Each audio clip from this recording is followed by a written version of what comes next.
next morning, when Thomas puffed out of the sheds, he saw that the storm had done lots of damage. "Bust my bumpers," he cried. "Look at what the wind has done." Thomas puffed across the island. He could see the storm damage all around him. The airport building site was a complete mess. But when Thomas saw that the sewed-door suspension bridge had collapsed, he felt worse than ever.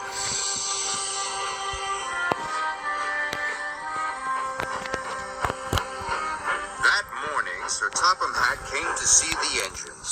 He was very upset. "The storm has done a great deal of damage," he said sadly. "We must try to mend things, or we won't have any vacationers." "Yes, sir," puffed the engines. "Everyone will have to work extra hard," Sir Topham Hatt added.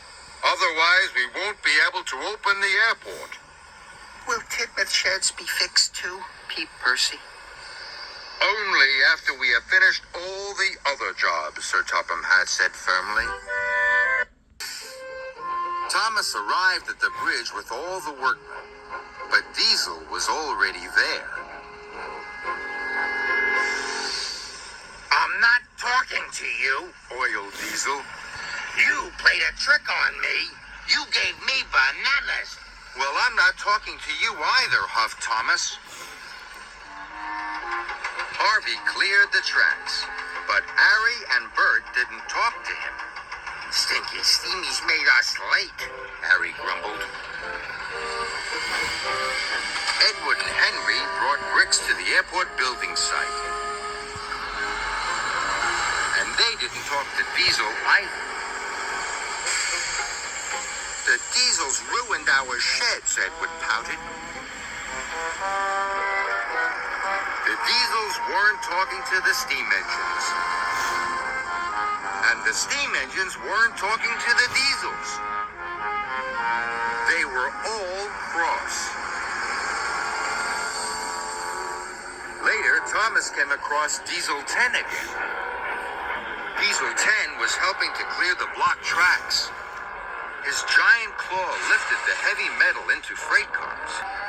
That claw must be very strong, Thomas chuffed nervously. Thomas puffed quickly away. He didn't want to be near Diesel 10 or his crushing, crunching claw. That night at Knapford Sheds, Thomas started talking again. He told Emily all about Diesel 10 and all about his day's work. "Be quiet and go to sleep," wished Emily. She just wanted peace and quiet. But when Thomas fell asleep, he started to sleep whistle. It kept Emily awake.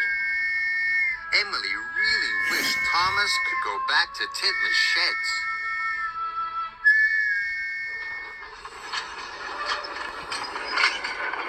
The next morning, Sir Topham Hatt came to see Thomas.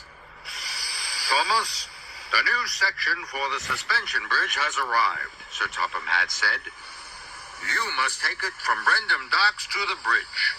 "Yes, sir," puffed Thomas. "It is very heavy, and you might need some help," Sir Topham Hatt added. "A diesel engine wouldn't need help," oiled Diesel. "Not like a steam engine." "I'm a steam engine, and I can do it by myself," Thomas huffed crossly.